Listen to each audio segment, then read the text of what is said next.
welcome to my latest interview. I am delighted to be joined by the wonderful Rob Ulitski.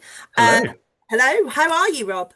I'm great, thank you. It's really great to jump on here with you. Obviously, we met, I guess it's more than a few weeks ago now. Yeah, Yeah, it feels like a lifetime ago, but it was only it a matter does. of weeks. Yeah, yeah. Yeah, so we met at Screams by the Sea, hmm wonderful independent film festival down in Bournemouth. And for those unfamiliar with yourself, Rob, would you like to introduce who you are, what you do? Yeah, of course. So I'm primarily a horror writer, also a filmmaker, and yeah, everything I do is bound by horror in some way. So yeah, that's my kind of vibe. Awesome, awesome. And so at Screams by the Sea, we actually met because on the Thursday, on the Friday, we they had a book reading and you hmm read a couple of chapters from one of your books. And it was Yeah. a really cool experience. I've never been to anything like that before. Have you, do you do those quite often, or is that something you've done before or? Do you know what? So events, yes, I've done like a fair amount of events, but in terms of actual readings, nothing in that kind of environment. Hmm. So for me too, it was a new thing. I was a bit nervous going into it, but I think as soon as I got there, everyone was so kind of chill. Everyone loves horror, so that already puts you on like a good ground. And Yeah. yeah, I really enjoyed it. I really just loved kind of reading it out, getting some feedback. Yeah, Yeah, it was really loved good. it. It was really cool actually to be able to hear it from the author themselves. hmm It's like kind of really enjoyable. As much as reading is such a personal experience and having your own narrative in your head, it's really fun to hear it from another perspective, the perspective in Yeah, which it was intended, I suppose. Um, yeah. can you tell us a little bit more about the style of writing you have? It's all fiction based. I've been very fortunate to pick up a copy of one of your books, which Yeah. it's still on my TBR list, I'm afraid, but I've got it No, here. no, So no. I'm just going to quickly show off there. Oh, thank you. There we are. Yeah. That's prepared. It's all pixelated, but I will drop a link to everything in the comments. This is a flick Infliction for those who Yeah. aren't aware, and this is Screen Life body horror anthology. Instantly my bag. I'm a big Screen Life girl and like found footage kind of vibes and body horror as well. I'm like, Yeah. this is my Yeah. jam. So tell us a little bit about what else you create. What's your kind of vibe other in the horror space? Sure. So, funny enough, body horror is kind of the main thing. That's what I kind of started with when I started writing fiction. It was mostly body horror. As Mm, I've progressed and kind of moved through kind of short stories and long form, I'm picking up much more on the internet horror vibe now. cool. So found footage, mixed media. I Mm, really enjoy mixing prose in with graphics, forum posts, emails, that yeah. kind of thing. Um, and I think that maybe comes from my background because I've moved from film to writing and graphic design, etc. It's Hmm. kind of everything I love, but in inside a book form and a different experience, I think. Yeah, that's kind of cool. You leaning on your own first world experience to kind of create that. You've come from a visual horror storytelling to a hmm the kind of playing in someone's mind and kind of fleshing that out almost for them, but giving them scope to play around with it in their own imagination as well. Must be quite an interesting challenge to come from one to the other. How did you find the transition? I guess it was kind of not unexpected. I've always been writing, I've always been doing scripts. I haven't filmed a lot of those scripts, and fun enough, that's what my first collection is. It's kind of short stories that came from those unproduced scripts. But I think the transition, I think I can safely say I see things in a very visual way. Even when I'm writing books, I'm kind of creatively note taking what I can see in my brain, kind of thing. So Yeah. for me, everything has a kind of cinematic edge, everything has a visual edge anyway. The main challenge has been number one, building the vocabulary to be able to actually get that out of my brain onto the page. Mm. And I think also is you never know in terms of structuring things. Obviously, in fiction, you can see inside people's heads, or you're inside their heads, experiencing things, emotions, a lot of things that don't you can't do very easily visually. So Mm. it's almost like you're relearning the senses a little bit Yeah. as you kind of transition into that. So they're the main things, I think. Awesome. And do you have a preferred genre that you like to play in the horror space? Like obviously you mentioned like that kind of mixed media found footage thing, hmm but is there a particular almost like a villain or like a a creature or something like that that you like an antagonist that you kind of lean towards? Oh, that's an interesting one. I think for me, the most interesting villains or monsters are either the ones you don't expect, the people that really shouldn't be, Yeah. or I think a lot of my stuff also comes from like a corporate edge. Yeah. I like to incorporate kind of like what are these huge corporations or Mm. billionaire kind of weapons testing people who Okay. have a very, very different kind of life to us. And it's kind of Mm. like the villainous aspect coming out of that lack of humanity almost. So obviously, I've played around with different kinds of antagonists. I've had kind of zombies. I've had a cow, so things like Yes, that.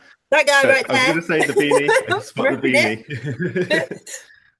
And so I've had all of that, but I think the one thing that I love playing around in the subgenre, and it comes into body horror, almost corporate horror, is that extra layer of these insanely kind of powerful people and what they can do to the characters and how that makes the horror worse.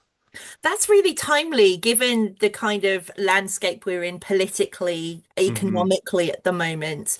That's quite an interesting point that you raised there about how the conglomerate, the big I am, and how that can be seen as very separate to, I don't want to say layperson, but your everyday Hmm. working class family and what have you, and not only the financial divide, but lifestyle, Yeah. education, everything kind of ties into that. So that's a really interesting forum to play in, I think, for a horoscope. That's quite fun. Yeah. And I think it's that kind of thing. So not only is the horror often brutal in terms of the body and stuff like that, but it all stems down to that, yeah, that kind of shared humanity or lack thereof, Mm, and kind of how that's making things worse. I have a book, a story called Crystalline in Fleshed Out, my first book, and a lot of the situation that they're in to start with that is because of in this near future scenario, the NHS has been defunded, mm, things like that. There are things that have toppled, and society as a kind of big macro environment is affecting every part of them on an intimate level too. So I mm. think, yeah, the horror kind of mixes in with the daily horrors that we Yeah. have. And you Yeah. said about the kind of the horror lurking in spaces that you don't expect. I liken that to the Patrick Bateman effect, right? That like Yeah. as a similar thing actually again in class and things, you don't expect someone at that level to be hiding the homicidal tendencies that Yeah. lurk within that character. And you Yeah. don't know who you're going to walk past in a street. I was on a podcast a couple of months ago with an American horror influencer, and but he's really good film historian as well. Hmm. And he asked the question on that, like, what about the horrors that lurk that you don't see? And I was like, well, America's a prime example of that. I mean, they Yeah. have metal detectors on schools. Yeah. Like, that is terrifying. You Absolutely. can't trust your child in an educational environment. That's Yeah. terrifying. And sometimes the everyday horrors are worse than we can make up. Do you know what I mean? Like there's a certain absurdity to my horror that you can kind of, yeah, you can be immersed in it and you can kind of do that, but then you can kind of put it down. Yeah, The sometimes the worst stuff is what's waiting for you the next day or around the corner. yeah. Um, so that definitely plays into a lot of my themes. Wonderful. And is there anything you haven't yet touched on that you're itching to kind of get your mitts on? Is there anything you really want to tackle for a new story or that you've seen and you just like you make a note as you're writing something else and you're like, that's a great idea. I'll kind of come back to that. It is, and it's maybe a surprising one. I mean, I have talked about it a little bit on my socials, but for my next kind of main book project, I'm thinking of a horror romance. Hmm. I adore romance. I obviously understand there's subgenres within romance that kind of like dark romance and that kind of thing. Yeah. But my I guess challenge and the thing I'm really excited about exploring with it is how can I actually meld the two together and Mm, make both sets of fans happy? Because obviously, romance fans, you're expecting a happily ever after at minimum. Um, and a lot of it's kind of inside the head again. So it's very mm, much the emotions, and whereas horror story is very much more in the body, in the plot, in the mm. physicality. So there is a middle ground there, but I'm gonna have to be careful with it. I think I'm gonna have to be clever. Yeah, that's quite an interesting mix as well, because I think horror has a lot more fluidity in terms of what people find disturbing, what Yeah. really scares people. Like I liken it to like if there was a spider to run across the desk, I'd run away and Yeah. arachnophobia and my house would be on fire. Like, no thank you, I'm not interested.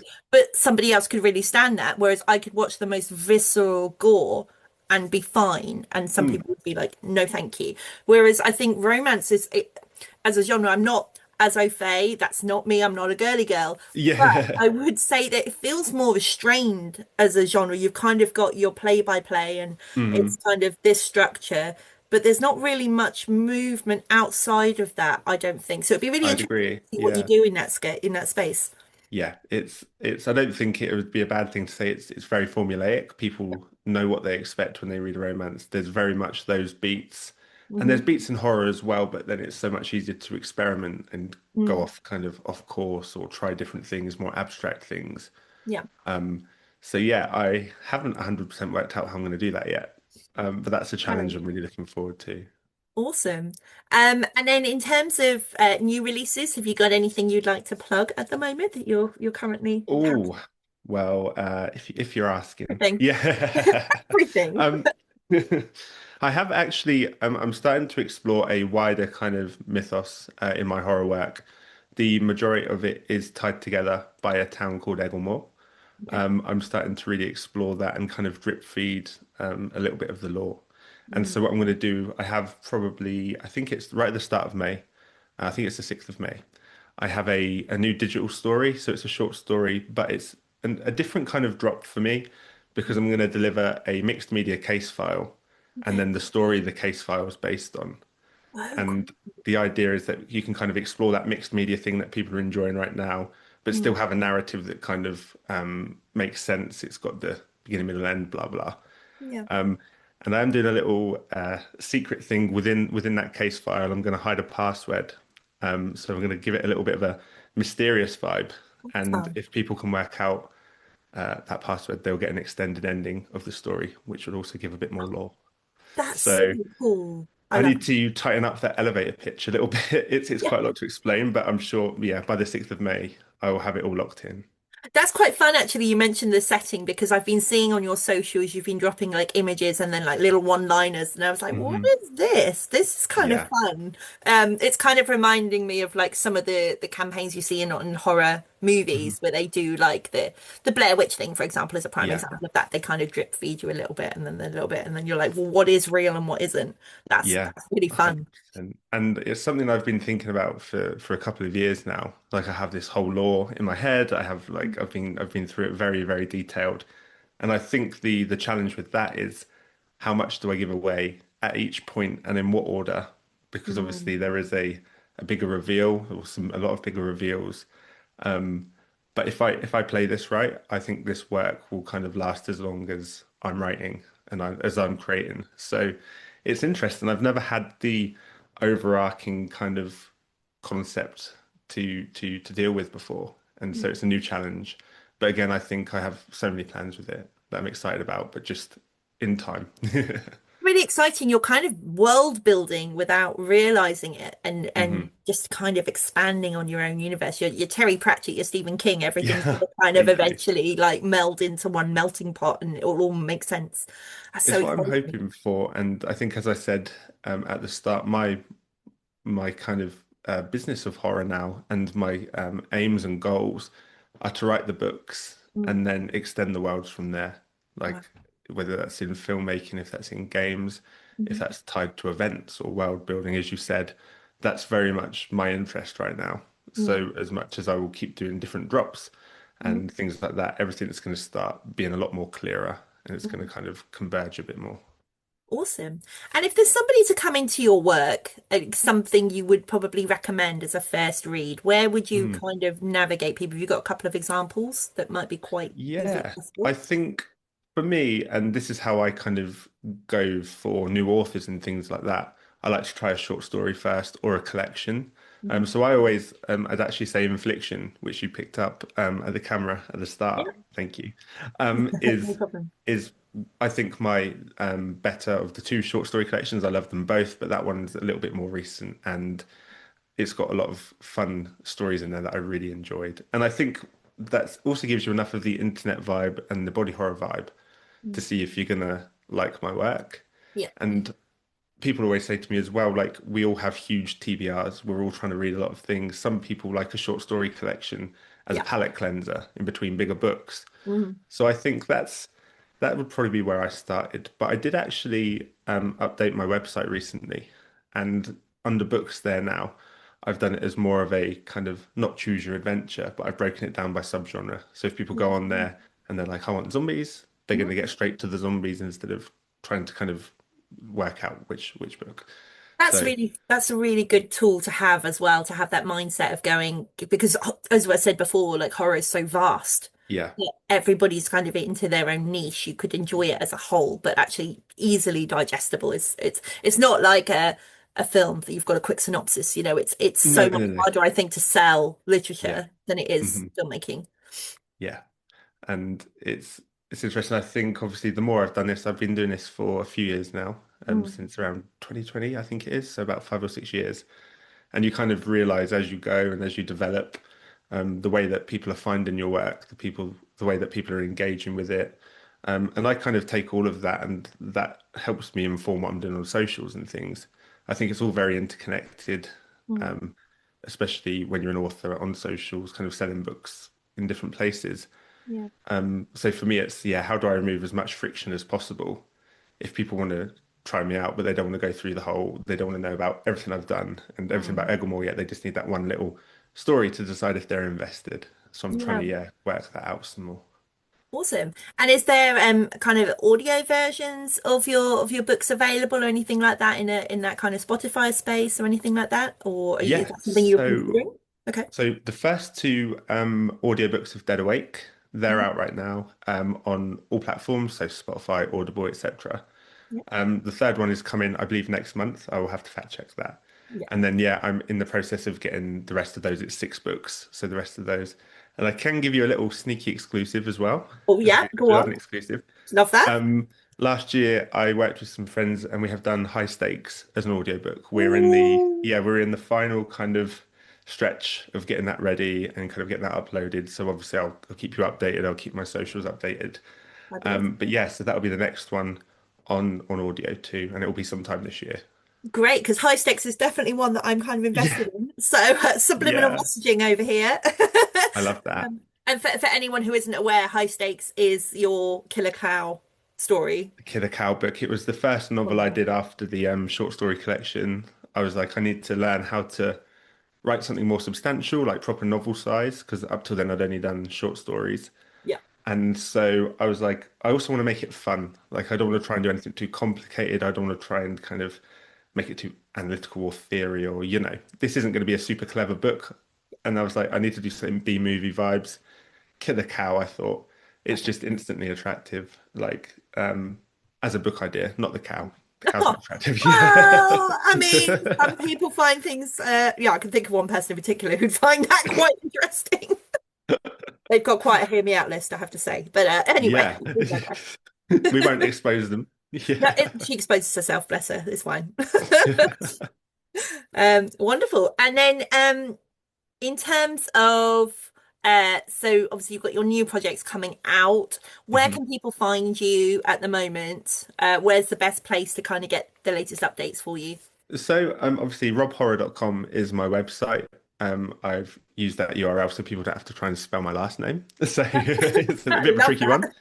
Um, It trips me up all the time, I'm not gonna lie. everyone, me too, honestly. And then I do have an email community. Like, I'm not someone that likes to say kind of, oh, join my email list. That's Mm. not the vibe I'm going for. I am building it as more of like a behind the scenes thing. If people are interested, I often do just kind of like sneak peeks on there, like previews. I sometimes do a drabble, which is a 100-word short story, and people kind of give me ideas. So I try and make it very much an interactive space where I can kind of keep people updated, but it's not just like marketing message. It's like a once monthly low key thing. Mhm. And so that's where all of the information is first. Awesome. And then obviously we're repping the merch That's always Mm. a good sign. So have you got teas as well as hats? Have you got anything else that is kind of on the So periphery or? yeah, so I did a t-shirt experiment. I think it was at the start of last year, Hell Mm. Fever, and so that was a one-off for then. But merch is very much coming up. The beanies, as you know, the beanies go so well. People that Yeah. love a beanie seem to enjoy these ones. Yeah. So there will be more coming, and again, the more I kind of build Egglemore as an ecosystem, the Mm. more things I'm going to unlock with that. So yeah, definitely coming up. And as it's now getting warmer, I'm going to make a personal request for snapbacks because I'm making the transition now. Yeah. My winter beanies are going and my snapbacks are coming in. So Is that how you rotate that? I like that's that. literally how I do it. That's I'll anything to definitely avoid dyeing the roots. Straight back into another hat. Yeah, festival yeah, season snapback. It's the I'll way definitely forward. get those sorted because yeah, snapbacks don't look great on me. I'm trying to find ones that work, but a lot of people do ask for them, so yeah, of course do that too. Awesome. Well, it's good. You don't ask, you don't get, right? That absolutely. No, I'm Wonderful. always interested in seeing what works. So I'll do that for Exactly. sure. And so then just to obviously delve a little bit more into you, don't Hmm. want to get too personal. No, of course. So what was it that actually triggered your love for the horror genre? Was there a specific film or a specific book that you read that you were like, this is for me? Do you know what? Thinking back, it's quite a while ago now. I hear Like you. when I was very young, yeah. My mum's always loved horror, so I think my mum probably got me into it. With kind of like older films, Mhm. things like that. The first film I remember finding on my own, and it's a bit of a like contentious one for people, but is Resident Evil. Ooh. The first film, which I will kind of that's the hill I will die on. I adore that film. I know a lot of people don't, but that's my hear me out. Yeah, I love that. And so once I got into that, I was playing the games when they were all coming out. It was that kind of time, late 90s, early 2000s. And so from there, I was very much split between I love Hollywood films and also searching out for more abstract experimental ones, especially as I went further into like my film degree and things. Mm. So yeah, the love for horror was kind of immediate. I think I Mm. don't remember not loving it. And I kind of was always drawing weird artwork and things. People were a little bit worried at one point. Like it's like honestly, I'm just normal. I just got a crazy brain. Do you know what Yeah. I mean? Yeah. I mean, we're all there. I mean, I just Yeah. paid for someone to do it on my skin. So, Yeah. that's Absolutely. And fine. so from there it's just become more of an obsession, I think. Like gets more and more and more each year. I think we can probably all relate with that.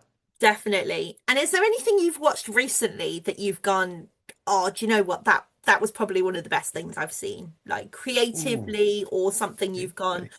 like, there's something that's kind of blown your mind that you really enjoyed. Oh yeah, that is. I'm trying to think of what I've seen recently. I was very much been watching Korean dramas, like Korean horror dramas.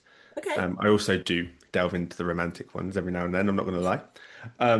And there is a series called Hellbound Okay.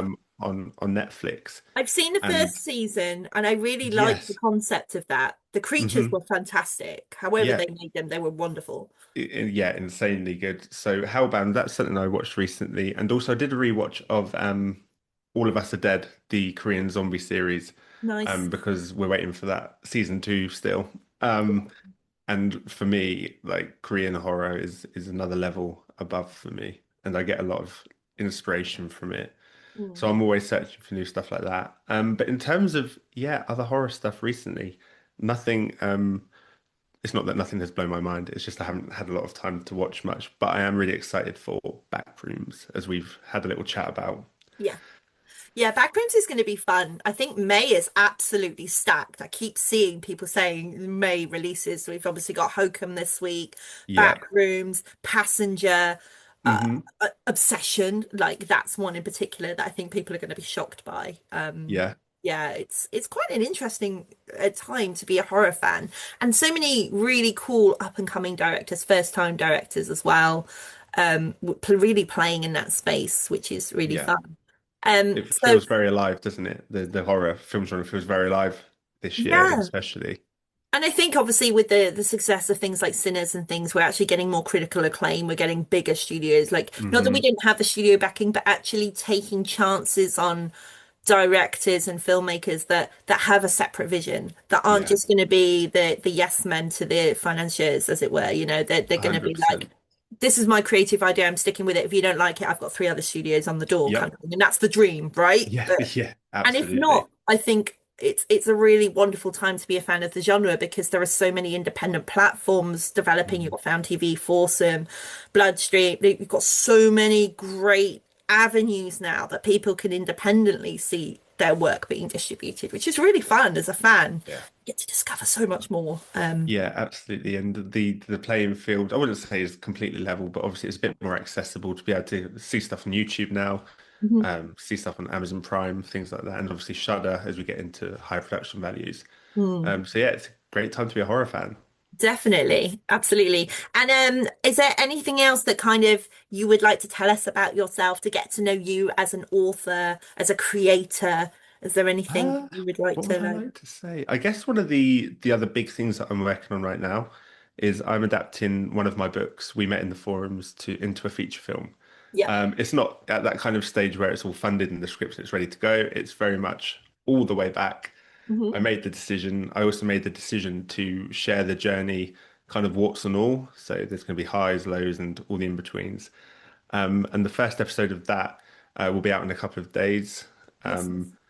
And that's going to be a monthly series following me making that feature film from scratch and without a kind of real strategy at this point. But I think I remember when I used to watch kind of making ofs on DVDs Mm, as a youngster. You kind of there was one for King Kong, I think, random film, but 2005's King Kong, and there was just such a really cool thing from all across the production. And as like a film fan, mm. it was something I loved. So I'm kind of building that, and also it helps get attention on the project and things.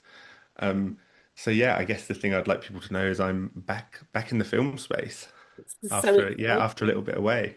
Yeah, this is really cool because, as I say, you've got experience in both, but being Mhm. able to go back into that film space after having the creativity to build that world and Yeah, then to go, right, that's how I saw it written now. How can I push it further into a visual space? That's yeah. marvelous. And it's one of those things that obviously the resources you need to make films of any size Mm, are immensely more than making a book. mm, Obviously, there's costs involved in different teams with books, but filmmaking, even though it's more accessible now to get something off the ground properly, that's going to be at a high enough level to do your work justice, mm, you still need the resources. So for me, it's something that I've been balancing, always wanted to get back into, mm. and yeah, now seems like a good time. No, wonderful. Okay, and I'm kind of struggling for words here, so bear with. No, that's all right. That's a lack Absolutely. of preparation on my part. Um, No, you've been are great.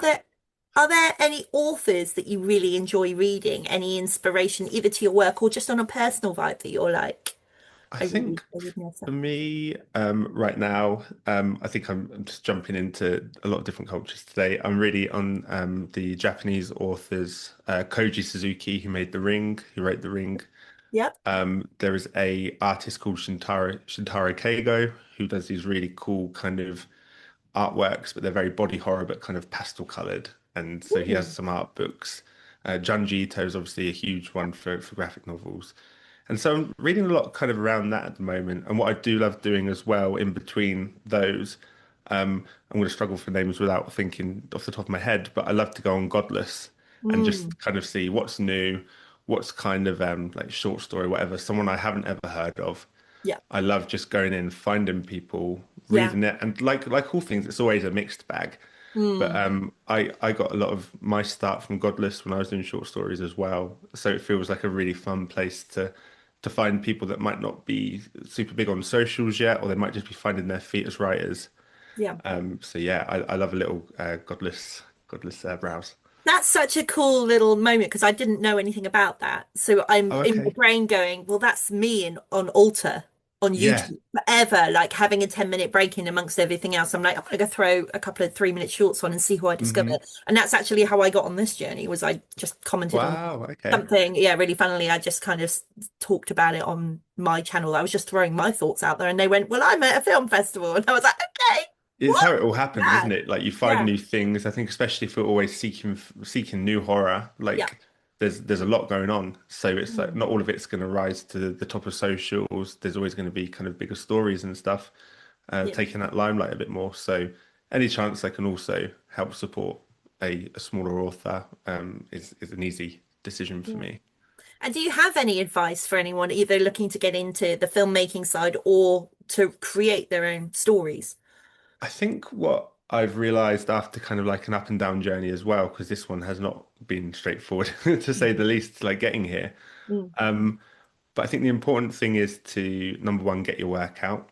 I think Hmm. you need to get your work out there. So as many times as you can write a short story, you can edit it, blah, blah, blah, blah, blah. There's a point where you need to hit send. You need to send it to a friend, or you need to try it on Godless or something, or you need people to see it and you need that feedback to grow. Um, I think it's always a really good piece of advice to just forget about comfort zones. Like easier said than done, but I think there's a very cheesy saying like the edge of your comfort zone is the start of whatever, but it's true. I think you have to push yourself, you have to get your stuff out there, detach your ego a little bit from it, and then just treat it as an experiment. You'll get data one way or another. Either people will love it and you do more of that, or people will be like, that's not my cup of tea, and you kind of see if you need to adapt a little bit. And I think that works for books and films. Oh, wonderful. Thank you so much. Yeah, thank you. Okay, so I then have one last question, which I always like to throw out, and you probably know it's coming because it's getting to that point where people know. Mm. So if you are going to be screening a double feature of two films in your local cinema, um, Oh. but you would like to pair together, and they're either two of your favorites or something for us to get to know you, what would you choose? I would pick actually two very unusual female-led indie horror films, and Okay. they would be May. Obviously, a lot Yes. of people know May, and the one that people haven't always heard of as much is Excision. I'm not Oh, sure if you've seen great Excision. film. Yes. I think they have it's not they're not dissimilar. I think they Mm. deal with similar kind of like character journeys of sorts and kind of Mhm. like the um development of a young personality and kind of what's gone wrong in a way. So I think it would be quite a heavy event, I think. Maybe one Yeah, that would my need a bit of a God, yeah. break. Are we serving Um, cocktails at this event? Because I feel like I need something. we need plenty You of know? cocktails. Yeah. Yeah, Oh, wonderful. That's such absolutely. great choices. So yeah, not sure if anyone would want that experience of an evening, but if You anyone's would down be for surprised. I a mean, very heavy horror evening. this is the girl who paid money to go and watch 4K of Martyrs last November to as a pick me up. So people are Yep. out there. People will watch You will anything. be the first person buying a ticket, I feel now. You Yeah. know I would. I'd be there with bells on. When are we screening it? Let's go. We've Oh, missed the perfect spot of May now, but maybe I maybe know. next May. Yeah. Well, I mean, we've got another, well, it starts in 2 days and there's Yeah. 31 days, so we can make time. It's fine. Even if you just do an online event, just throw it on Do an Discord. online one. Fine. Yeah. Yeah, that'll be fine. I'm sure we'll find some willing victims for that Absolutely. pairing.